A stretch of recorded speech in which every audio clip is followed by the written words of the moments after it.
Every good game of casual Halo is also a King of the Hill game. Hail to the king. King of the Hill. I've showed in my last videos that old Halo was a King of the Hill shooter and new Halo is a maneuver shooter. If you don't know what those terms mean yet, I promise you will by the end of this. While those videos both focused on competitive play, Halo is a way bigger game than just some MLG tournaments and hardcore players getting sweaty in a conference center together. So this video shows how the theory behind King of the Hill gameplay shapes Halo 3's casual battlefield every bit as much as the professional one, and how the maneuver shooter philosophy shapes Halo Infinite's. These are not the same game, they do not share the same DNA. One of my commenters wrote last week that a lot of old Halo fans often complain about game feel being different or game flow being different in the new 343 games, but it can be really hard to know what these old fans mean by those words. That's why I prefer to show you instead of trying to explain it. So I asked what the most archetypal casual game type was for Halo. 76% of you said big team battle, which means we're going to do a side-by-side of big team battle and show how the theories play out. Keep in mind, one thing that's hard about analyzing more casual gameplay is that player skill distribution, it's just much broader. So you're going to see players make bad decisions and miss their shots, etc. Nonetheless, I've kind of tried to select a point of view character that's clearly the most skilled player in the lobby for both games, because honestly, that's just much more enjoyable for me to watch. So despite that, the focus of these games is every bit as much on what our player is doing, the point of view character we watch is doing, and also on what everyone else in the lobby is doing, how they move about the battlefield, how they use vehicles, how they use the map, how they use power-ups and pickups, and how they work together as a team, and then how they react to our own point of view character's actions. So keep your eyes open, watch this. Okay, the people have spoken. The YouTubers have spoken, and they wanted big team battle because they thought this was archetypal of Halo 3's casual gameplay. And I agree. Of course I agree. You guys picked the right choice. Watch here at the beginning. See this Warthog and these vehicles? Vehicles are incredibly powerful on this map. You'll see the teammates grouping before taking the man cannon over. There's a power weapon in the middle of this map, the Spartan laser, that is the counter to vehicles. There's only one of them. And so these Banshees are fighting. He tries to hit it with the power drain. The reason the fighting is pulled to the middle of the map is for the Spartan laser, because vehicles are strong, but the laser's the counter to it. Okay, that's a lot. All right, now we're in the middle. We're at the king. Look at this awesome range, mid-range battle rifle battle across the map. Open lines of sight, but this Warthog will kill you. So what does he have to do? He has to hide behind the rock. He has to pull back. Get in a close fight here. Get meleeed. We're on the fighting for the hill. We're fighting for the hill. And then that player kills you. So you see how it kind of, the fact of vehicles in the map, the element of vehicles doesn't change the King of the Hill dynamics. It just changes the way you have to play a little bit. So he wants to hold the hill because of those awesome battle rifle range sort of line of fire ranges that we've talked about before. We've talked about King of the Hill, but the Warthog element forced him to kind of change the way he was playing. Now we grab some plasma grenades. Where are we going? We're going back to the hill. Okay, but there's vehicles there, there's enemy players there, it's a clusterfuck, it's casual gaming. And now, if you saw how many of his teammates were dead there, right, he can't go and contest that hill by himself. And so he had to pull back. Where did he pull back to? Did he just walk backwards? No. He walked to the right here. He's using these rocks as cover from that Warthog, if you saw it. And now he's in here, which I'm going to call his secondary hill. Plasma pistol stuns the vehicle. One shot stuns the vehicle. Using the sandbox, right? This is casual. This is not MLG. But he's using the tools of the Halo sandbox. And look where we are. Where did he move after getting that kill? His teammates suck. You'll see on the scoreboard they get like 6 kills the whole game. Here we got a guy using machine gun. We're using this rock to cover us from the right while shooting long range across the map. Count how many kills we've got from this secondary hill. Where is the player running to? Where is he moving to? As with Halo 3 and Halo 2, the answer is nowhere. He's holding this secondary hill, using these rocks and getting cover. Now, what if you look at the enemy team? His 3 players, right? If you look at the enemy team, they are destroying his teammates. They're using everything that you guys love about big team battle. They're using all the vehicles, all the power weapons, the machine guns. Here's the power drain. They're using everything. This is a classic social slayer game with everything involved in it. And this guy, the player we're watching, is perhaps the best player in the game right now. He will lose. These guys are going to lose, as you can see, because you need everyone to be good in big team battle. And vehicles matter. Vehicle control matters. But you're going to watch how he has to play it, how he plays King of the Hill and ends up putting up 41 kills in this game. Look where he still is. I've been talking for 3 minutes. He hasn't died. He's gotten a ton of kills, but he's controlling the secondary hill. Comes out here. He's looking for lines of fire. If you haven't watched my last two videos, you might think some of this looks like camping or something, which it's not. The reason it's not is because there's open lines of fire. He's exposing himself while shooting across the map. He's not in some sort of corridorized, awful, modern shooter designed horrible lobby with a shotgun. Now his team got some push pressure, and you can see how he pushes to primary hill. He gets shot. We know he's getting shot from that Pelican, where there was a player.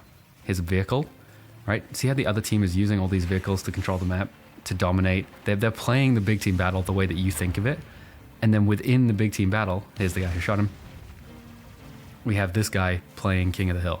Look at the radar, right? This radar here. You can see this guy in here running around.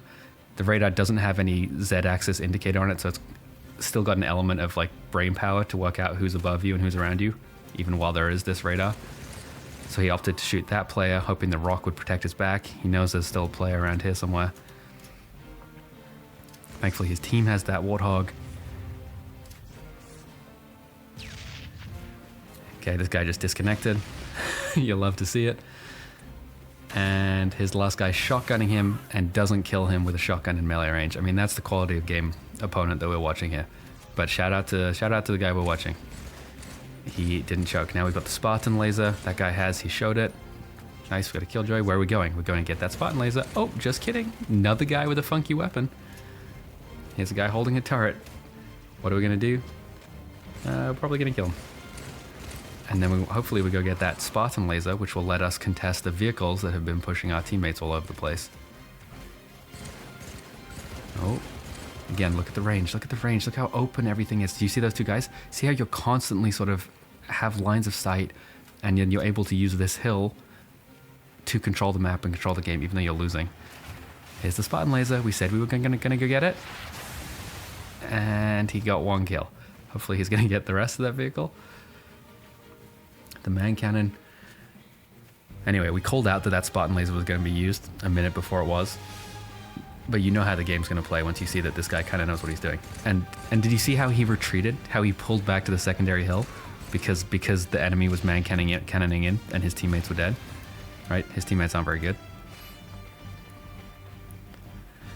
And so we're back at the secondary hill. And if you ask yourself, where has this guy been? He's fighting a guy. He knows he's in here. He knows that he knows. And so if you ask yourself, okay, where's the action been on this map? It's been in incredibly predictable places around incredibly predictable venues, power weapons, control points, using the tools of big team battle, which is weapons and sort of power weapons, turrets, vehicles. It's a nice kill. Okay. Using all the things in the Halo sandbox, in the big team battle sandbox, but you're still playing King of the Hill.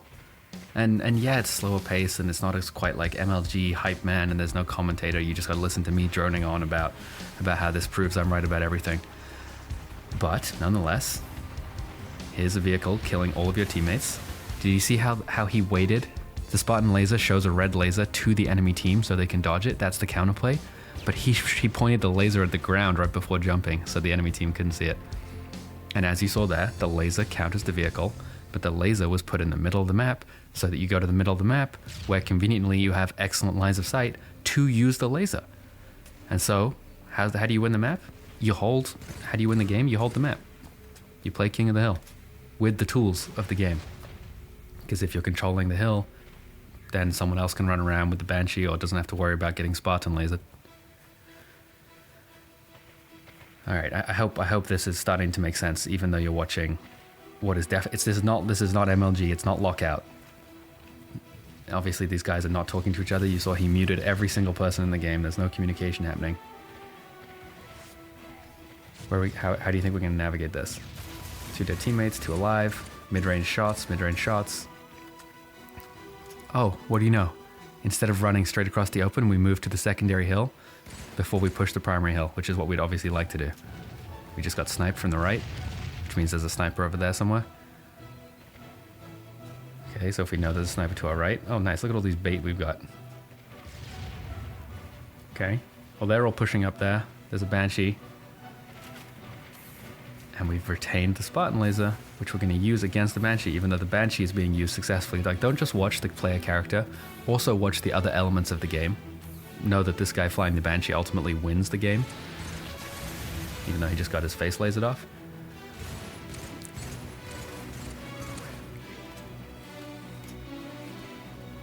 And so because we have the laser, hypothetically our teammates using the vehicles are slightly more safe, although unfortunately they're not quite proficient, as you can see.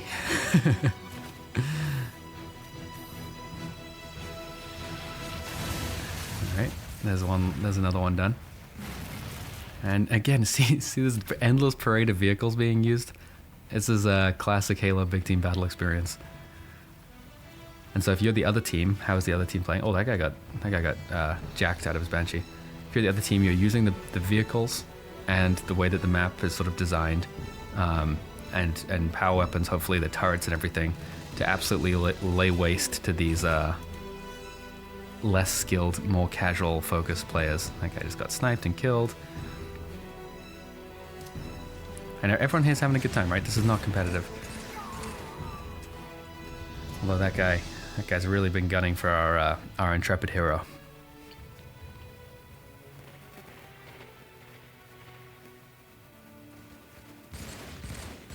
What's awesome about this is just how crazy I think how crazily this exemplifies the King of the Hill.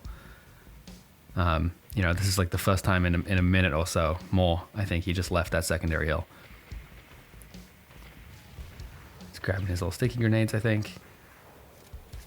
Oh, there's the guy who was coming back to kill him. Lovely range. That grenade prediction looks really probably slow and unimportant. Nice. To people who didn't play a lot of Halo. But the dynamics on that grenade throw, right? If you've played Halo against sort of a lot of casual lobbies, which I have, right? What's this player gonna do? What's he gonna do right here? He's not a competitive player. This is just casual Halo, right? You've been shooting him from behind the rock. Now, if you've been thinking and you've been thoughtful and you understand Halo dynamics and you're a pro and you're a complete no-life nerd like us, you know, maybe you know that you're getting shot along this line, and so you walk around here. That's one play. Maybe you just stand right behind this rock and wait for your shields to recover. However, if you're not any of those things, you're just a regular person gaming and having fun, the thing that you're gonna do is poke out right here after a second to get some shots back on. And so what happens is you can take that time to throw a grenade and get the kill. And it's the movement speed being so consistent, everything being predictable. Those sorts of kills are sort of bread and butter Halo casual game lobby kills, I would say. And they don't look very spectacular, but they're very fun and rewarding because they reward you as a player for sort of understanding the core sandbox, the core dynamics of the game, being able to read your opponent and understand how they will read the environment and play their own mini version of King of the Hill. And you can just put a grenade where they try to go. Of course, here we are, using this fun little shield regen power up. Here we are in the center of the map, primary hill.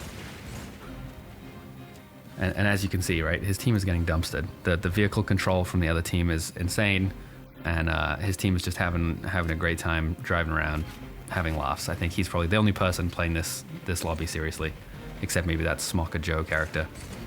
This guy's riding a mongoose by himself. But here we are in the middle of the map, holding a battle rifle. Someone else has a Spartan laser, we just saw that. Someone's chucking power drains at him. Look at the map. We know there's a person right here. And he ran out with a grenade. Boom. I call out the grenade thing because I think what you'll see in more recent Halo games is that the grenades are not used in this fashion. They're used as like finishers, but much less as like, I have read you and read your movement. Here we go, trying to read that character. Oh, he went over the rock, see, that was smart. All right, that's the counter read. Nice. Grenades I use much less as like, I've read you, because the movement speed potential from everyone in the game lobby is so variable. And the jumping dynamics and stuff. It's much harder to know where someone's gonna be in a casual lobby, especially someone who's not a pro. Especially someone who is a pro, sorry. Boom, laser. Boom, getting pushed. And you can see that if you have that laser and you're able to stand here in the middle of the map, the other team cannot use a vehicle. Like, they cannot use a vehicle. And this guy's gonna get laser too. Right, and so 91 to 68, plus 30 kills to the other team, 25.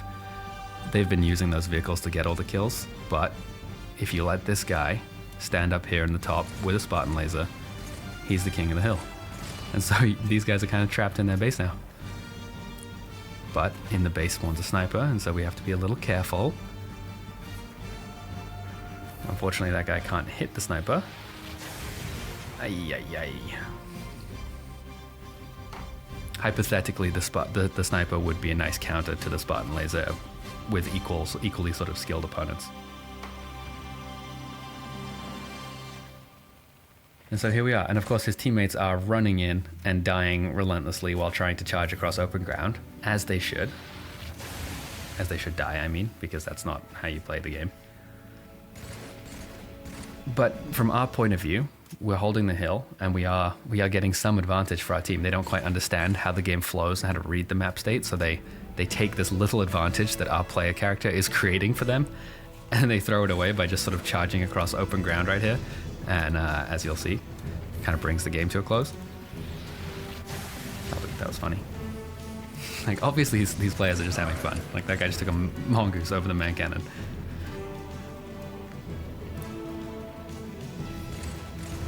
Nice, nice. You read that. And so the last 2 kills, we watch as our teammates keep running and throwing it away. Anyway, I thought that was a great game of Halo 3. The next one will be a little quicker, and sorry that was long. Halo is a slower paced game. And big shout out to Poke, I don't know how to pronounce his name, for still uploading videos. This guy still, go subscribe to him. He's still uploading Destiny 2 videos.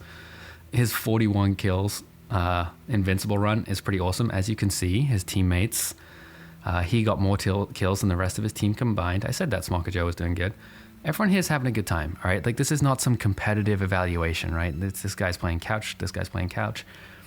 But I hope within that game you were able to see the King of the Hill dynamics describe, they are sort of the underlying layer, the underlying philosophy of the Halo game that was happening the whole time that we were watching, from the very beginning when we started pushing for that hill in order to get the Spartan laser, in order to be able to control vehicles, right? Because vehicles are what control this map. And so when we didn't have them, our player character had to use a different part of the sandbox. He had to rely on this plasma pistol to try and fight against the vehicles because his team couldn't get the Spartan laser. And then later on, he was able to use the Spartan laser and use map control and use his secondary hill to kind of start gaining some weapons for himself, right? Slow the pace of the game down for him, even though his teammates kept running in. And ultimately, laser the opponents, and then turn these kills and this sort of small back defensive play into what became an offensive play. And by the end of the map, he himself is controlling the primary hill and is in the middle of the game holding the map. And regardless of who's having fun and who's winning, like, I think everyone's having fun in this lobby, but the fun itself is dictated by the King of the Hill game. And so I hope that comes across here, and as we transition into Halo Infinite, I want to contrast exactly this. This is what I want to contrast. These open angles, right? This is a great screenshot. These open angles, teammates sort of spread out, but you can see them all across. We've got that vehicle, that Banshee that we just lasered, and everyone's kind of involved in the play. But this character, the guy who's winning, isn't, or not winning, actually, he's losing, but the guy who's doing well isn't giving up this hill position.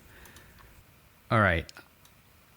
I have Fat Rat, LOL, or Fat Rat, the YouTuber, some Halo Infinite footage of him. This guy is insane at this game. I mean, he's not like a pro like some of the people we watched before, but he is insane. I mean, he's crazy. He makes this game look ridiculous. I want you to contrast this to what we just watched and acknowledge, I think this guy is a much better player than anyone in the previous game we just watched, and I hope no one's offended by that. He's just sick. But what I want you to look at is how long he spends in any hill, in any place, how long his engagements take. Do I even need to call out what you just watched, what you're watching right now, like this movement stuff? Look at how he transitions around the map. Look at the lines of fire he has on different parts of the map. And hopefully I think my points will become clear, and you'll see that Halo Infinite is a maneuver shooter where your kills, your advantage builds based on your ability to maneuver 3-dimensionally throughout the map quickly and sort of disorient your opponents. There's a nice double kill. Okay, it's Halo Infinite. How long do you think he's going to spend in this hill? Okay, we got 2 kills. Let's start tracking them. Ah, okay. Too bad. That was it. You'll note this base. You can see it cribbing design from the Valhalla base. You've got a man cannon out front, but it's also been sort of simplified a little bit, you know? There's less going on there. He's not there to pick anything up. We're flying over. Okay, now we're in the middle.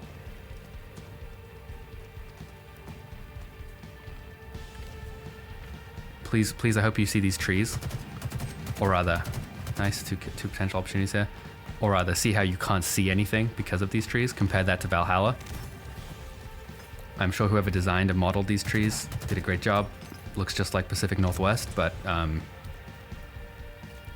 you know, can't fucking see anyone. Okay, we ran back there. Unfortunately, that's not really a secondary hill, as you'll see, because we immediately leave it, because the hills don't matter. This is a maneuver shooter. Nice. Taking a couple shots. What are we gonna do? We're gonna fly.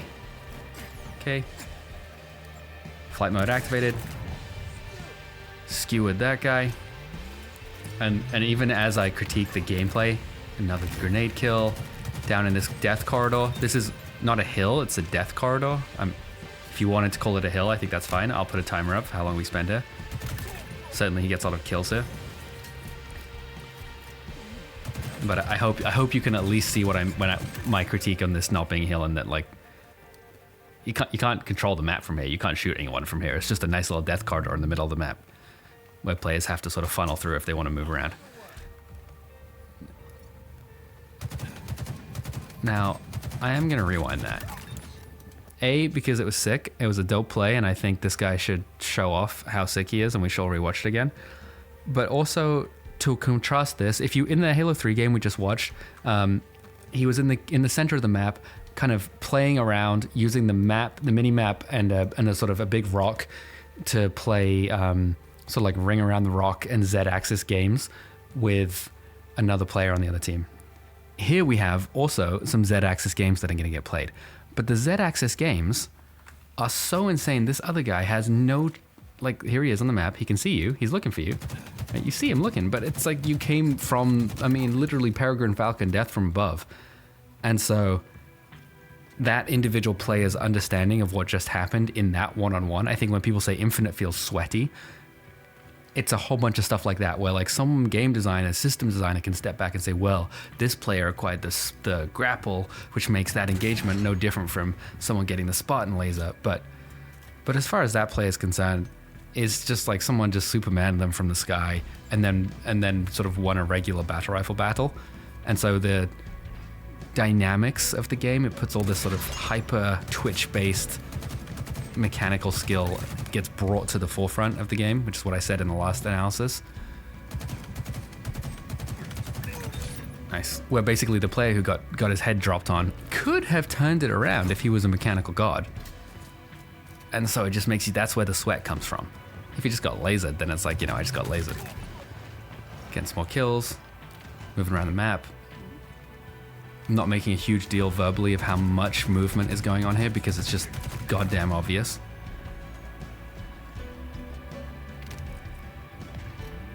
That, you know, there were some good lines of sight there. You almost start to think, oh, maybe this is a hill. And then you're like, no, of course not. I'm gonna go skewer someone over here. There's a nice little DC. Here, I think this player actually kills us. If I remember from the first time I watched this. I think we kind of forget about him and he's just ends up crouching behind a rock, maybe? I think he just crouches there and kills us. We'll see. Oh, maybe I'm wrong.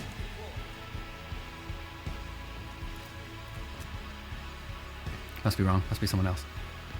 Anyway, we hung around here because we were looking for him. There he is. Maybe that was someone else. Okay, we hung around there just looking for one player, not because it was a spot to control. That guy came for the dead guy's weapons. And then he runs up that pathway. I think that's the guy who kills us. Anyway, as you can see, we're not playing King of the Hill. There's a vehicle. What are we going to do about it? I think we're just going to hit it with this skewer, maybe. Ooh, nope, just kidding. We got shotgunned. Okay, as you can see, this guy's insanely good. All right, back to the respawn. I think that vehicle driving over our body was very aggravating. Here we go, sprinting around. I think also one thing game designers don't understand is that this being able to sprint when you die means that this whole time that you spend running back the action actually somehow often it feels more frustrating because the maps are made bigger to compensate for it. Oh my god. I talk about getting dropped from the sky. I'm sorry, I was busy complaining. Here we go. Again, watch this Z-axis battle. We hop on here. This is like what Lucid did. Now this player can't predict that we're in some strange Z-axis place. And then we do that to him. Right? And so it's like, it's insane skill. Like this guy's using the Halo sandbox just like Lucid was in that Strongholds game that I showed you.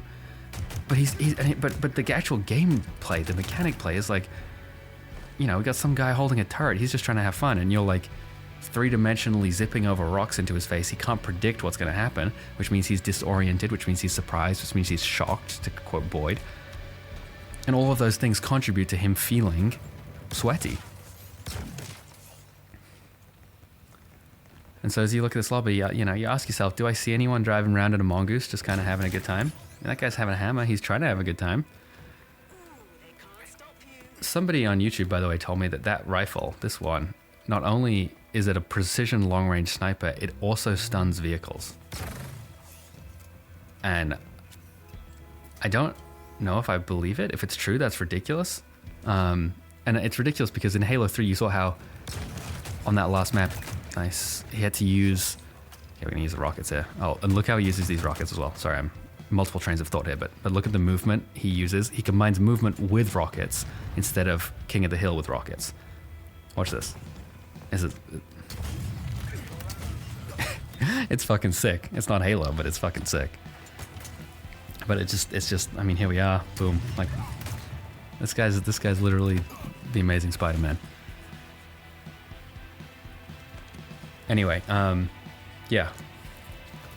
That rifle thing contrasts with the plasma pistol. The reason the plasma pistol is so great stunning vehicles is because it's a pretty shitty weapon in most other cases, and so you have to kind of give up a weapon slot. Has a long charge time. It's like obnoxiously hard to use, and it puts you at a disadvantage in any gun battle unless you can noob combo someone in time.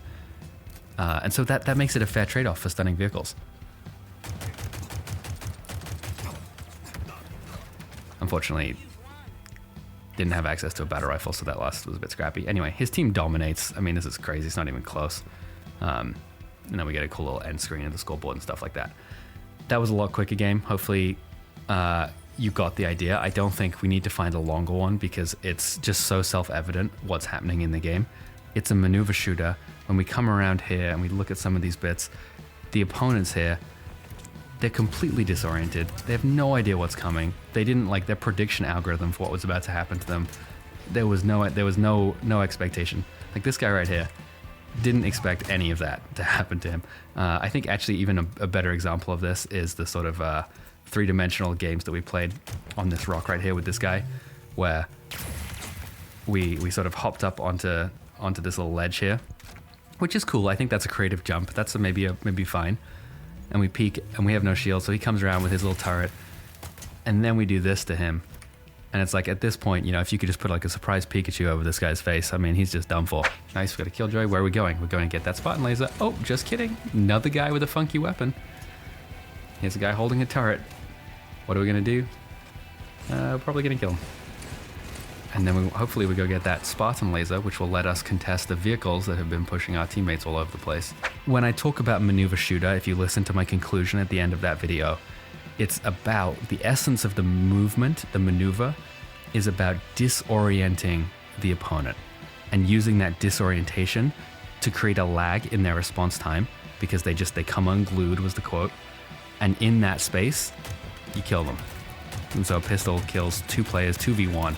A guy wielding a pistol. Like let's just not rewind. This guy just has a pistol, two pistols, and killed a guy with a turret in a 2v1 scenario. Both of them. So that's Halo Infinite for you. I actually enjoyed this. I've had these videos for a while. Sorry they're a bit delayed and my energy levels are a bit even lower this time. I was hoping to get this out last week, but we had to do a bank run. So got a little delayed there.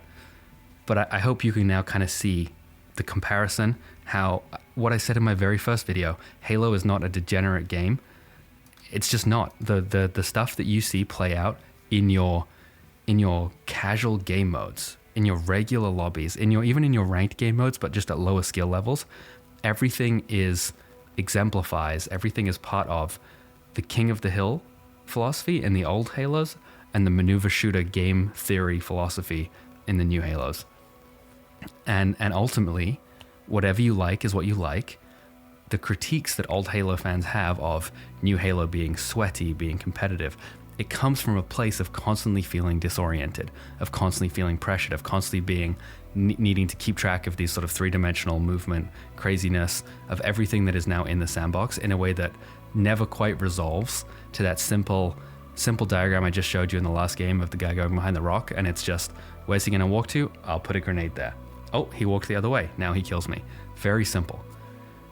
The new Halo is, I think someone in one of my YouTube comments, I'll dig it up, said, new Halo is basically like being like a modern day fighter pilot. You just are constantly trying to blitz the enemy at 3,000 miles an hour and just completely disorient them. And that's exactly my point.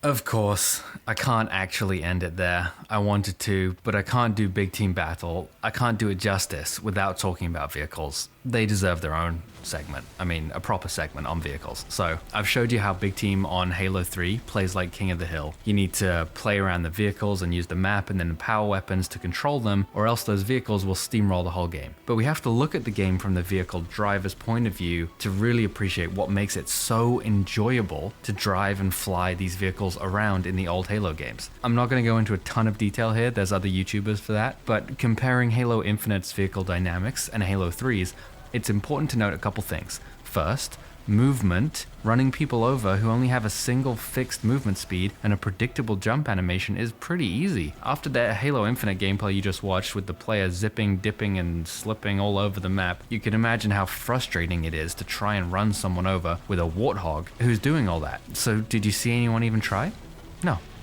And second, first is movement, second is map design. If you watch both of those prior segments, you'll have hopefully noticed how open the Halo 3 map was compared to the Infinite one. You could see players from a long way off. There weren't these trees and rocks blocking line of sight everywhere. Whereas what we saw in Infinite was nothing like that. You hear people say online sometimes 343 maps all feel claustrophobic. Even on the big team map we just watched, you can never truly see across it. You're always looking at a wall or a cliff or a tree. Something's obstructing you and feeling up in your face, up close. And why does that matter? It matters because when you're driving a Halo vehicle, you're moving faster than base run speed. So you've got to figure out where to go. You don't have that long to figure it out before you get there, which means you need to be able to actually see people up ahead to go and try to run them over. But if the map is all blocked off, you can't see. So where do you drive your fancy Warthog to go get a ton of kills?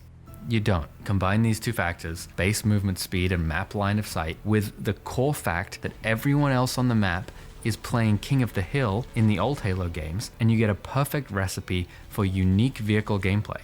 And in Halo Infinite, it just becomes this sort of messy, unfun disaster that the philosophy of it never kind of works. It's all incongruous because it makes the vehicles almost seem useless. I chose to show non-vehicle point of view in both games intentionally because you have to know how the non-vehicle players, which is most players in the lobby, are playing the game in order to understand how your psychology as a player changes when you actually get into that vehicle and suddenly all those Spartans out there, they become your prey. So put yourself in the driver's shoes in Halo 3. Everyone else, we just watched that Halo 3 game, everyone else is playing King of the Hill. That means you, as someone who's getting into a vehicle, you now know where those players are going to be. More than that, as we just said, the map's open, you can see them. Because it's King of the Hill, those players are going to want to be standing out in the open, holding lines of fire with their big battle rifles or their power weapons, like I've showed them doing across the last 4.5 hours of video content that I've put out. When you hop behind the wheel of a Warthog, climb into a Banshee, all those other players become your targets. You're going to melt their faces off and leave tire marks on their corpses, and King of the Hill means they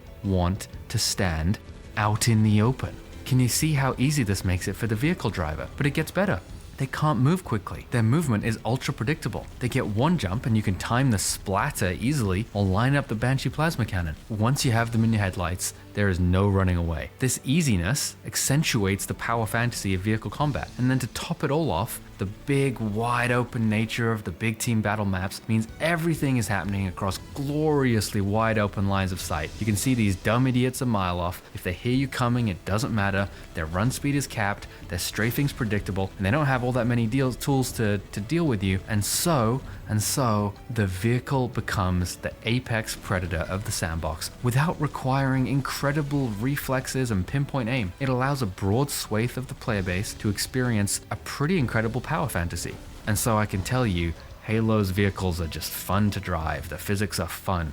Getting a buddy to hop behind you and man the Warthog turret while you drift sideways into enemy players that couldn't get out of the way fast enough, like you're an anime protagonist, it's fun as fuck. Heckling your friends over their terrible driving is a core gaming experience that transcends the genre. I can tell you all that, and it would be true, but the folks at 343 wouldn't understand that none of it is enough on its own to actually make the vehicles fun in their games. Because if the vehicle does not deliver on a power fantasy for my couch co-op friends who can't hit a snipe to save their lives, then it isn't really a Halo vehicle.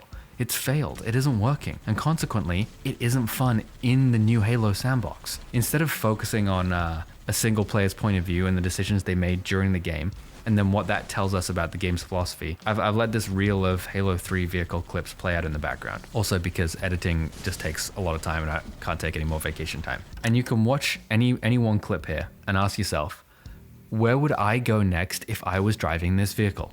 How would I style on the other team? And then see for yourself that the map funnels your prey into certain key power positions and you can see them from here, and then watch as the driver in the clip heads right for them and does exactly what you'd expect. People who don't like Halo and they don't get the gameplay loop think sometimes that the predictability I'm talking about here is bad. You'll hear them celebrate variation and unpredictability as if variety for its own sake is always the most important goal. But not all variety is good. If my battle rifle shot a variable number of bullets, I guarantee my mid-range engagements would be less predictable. Also, the game would be shit. Some variety is good, but what makes the variable bullet battle rifle dog shit is that I, as a player, cannot predict how a fight would play out at any given moment within a fight using that gun. So my ability to kind of read the ebb and flow of the battle of the individual fight that I'm in and then come out on top from making the right decision just gets obliterated and replaced with a simple strategy of spamming shots and praying while keeping my reticule over my opponent's head. If you just heard me say all that in isolation, you can kind of think, oh, maybe you'd agree, maybe you disagree. You can almost kind of imagine how other players and other commenters and other people who've put out videos have all kind of hashed this conversation out to death over the past around how much sort of variety is good in a game. But in the context of this video, I want to be clear that what I'm getting at is the ability to read the game state as a player and anticipate what comes next. In the Halo 3 game, I focus on this dorky little grenade kill as an example of how the more constrained sandbox with more constrained movement allows very simple reads of opponent behavior to consistently translate into very easy kills without necessarily a very high mechanical threshold for player skill. In the Halo Infinite game, I focused on how overwhelmed the opponents were as they got dive bombed and grapple rocketed and rock jump plasma pistoled to death. The maneuver elements in that game, in Halo Infinite, they take some of the reading out of the sandbox and replace it with mechanics. And obviously you can call me a boomer with bad mechanics and you'd be completely fucking right these days. But people who played Halo back when it was the biggest game in gaming had hundreds of hours played in online games and excellent mechanics. My Bungie.net account showed I think I had 2,000 hours across Halo 2 and Halo 3 multiplayer, and honestly I was mostly just trying to get a girlfriend and get into college. The predictability of the core gameplay loop back then makes these kind of social, non-MLG, big team lobbies, it makes them more welcoming to a broader skill distribution of players because the underlying game that's being played is King of the Hill, and that game allows for a map design, vehicle design, and sandbox design that accommodate many different levels within the same lobby. And if you look outside the Halo universe and look at what else is out there in the world, you'll see a fair amount of complaining about skill-based matchmaking in other maneuver shooters. And if you understood this video, my previous one, this won't come as a surprise. A maneuver shooter will always have more mechanical expression, more mechanical skill expression in its sandbox, which will then exacerbate even relatively smaller gaps between players and make those games feel sweatier, more competitive, and more punishing for players who are only slightly worse than someone else in the lobby. If you follow other games and you're kind kind of a nerd like me, you can even start to see how this analogizes to other games too. So you could imagine a game like World of Warcraft, which I've made some videos on. If the class designers in that game sat down one day and said, hey, what if we gave every character 2 dashes, a blink, and built-in self-healing? Well, of course, the natural response of game designers who work on kind of the rest of the game would be to start increasing the mechanical difficulty of the game's encounters, because additional mobility tools necessarily come with additional mechanical requirements in any zero-sum competitive multiplayer environment. And I'm down this rabbit hole here just talking about vehicles in Halo, because the power fantasy of a Halo vehicle depends on it sitting on top of the whole Halo gameplay philosophy as the top dog, the king of the jungle, the apex predator. And you can look at these clips. I mean, look at them play out. One of them in here is a mongoose-only montage from 2010 with more views than all my Halo videos combined. It's just a dude riding a single-seat mongoose, running people over who are too helpless to dodge him. I mean, can you imagine that in a new Halo game? And now hit pause and tab over to Halo Infinite's gameplay and see what happens in a maneuver shooter, and see how every engagement is ultimately reduced to the mechanical skill of those involved and their ability to use the game's sandbox to overwhelm and disorient their opponent in a relatively tight environment. When you add these maneuver tools to the game, it pushes the core gameplay loop towards that of a maneuver shooter. And in that context, what that means is, how could a vehicle like a Warthog or a Ghost ever become the map's apex predator? They're too slow, players are too hard to hit, the maps have had to be morphed into corridorized mazes to prevent players from using the boosted aim assist on their high precision weapons to plink each other across the map. And of course, that aim assist was boosted because of how hard it became to hit the players who can sprint, and on and on and on. It's this tragic helter-skelter. It spirals down into degenerate crab-like gameplay, all because designers didn't appreciate what made the original game loop so broadly loved. The only type of vehicle I think that could even be slightly effective in such an inherently anti-vehicle environment would be some sort of magic flying gunship with full 3-dimensional hovering controls that could sort of render navigating a typical maneuver shooter's obstructed map design kind of meaningless, and surprise Spartans from unexpected angles by just being able to move really easily on the Z-axis. And so, if you go and try and look for high kill vehicle gameplay on Halo Infinite's big team battle maps, that's exactly what it looks like. Maybe some people like this vehicle, maybe some people like this gameplay. I don't, but hey, whatever floats your gunship. Imagine, as you just for a second, that you're the actual game designer, right? Imagine trying to balance something like this within Halo 3's Valhalla map, or any of the other big team maps. The power level of this thing would be insane if it obeyed standard Halo norms around vehicle health and damage resistance. In fact, as you start thinking about this hypothetical vehicle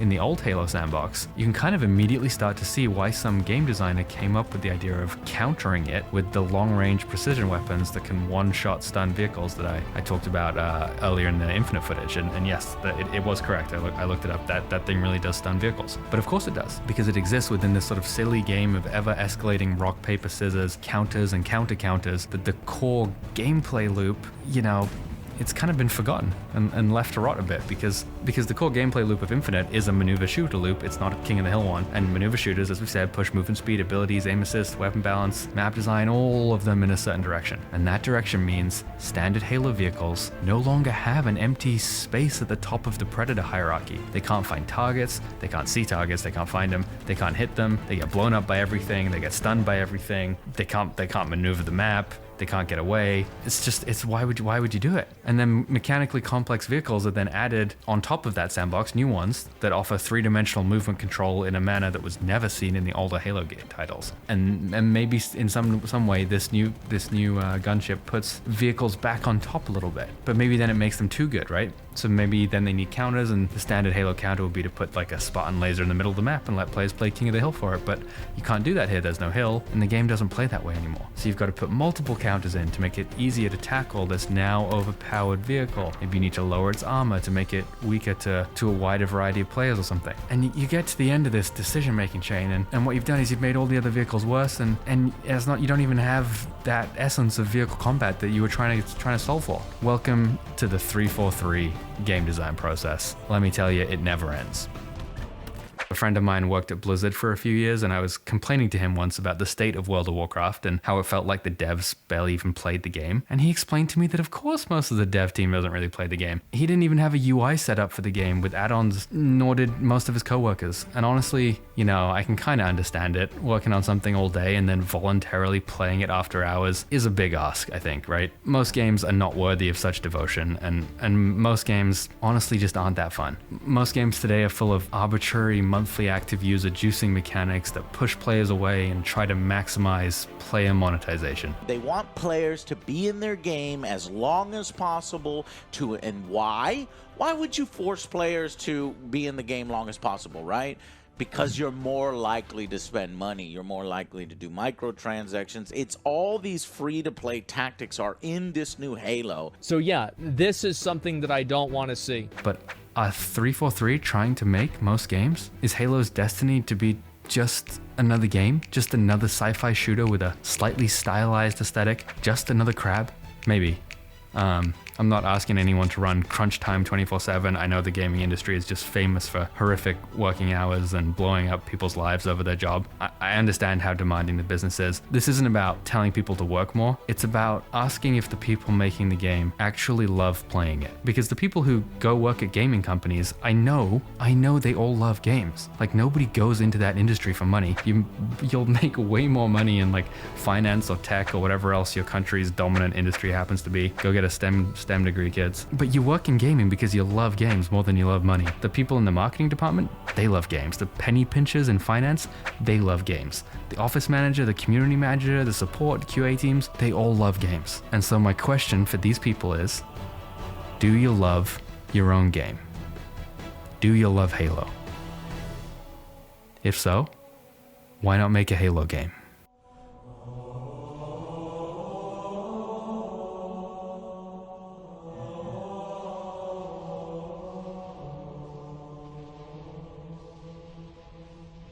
Betrayed. Game over.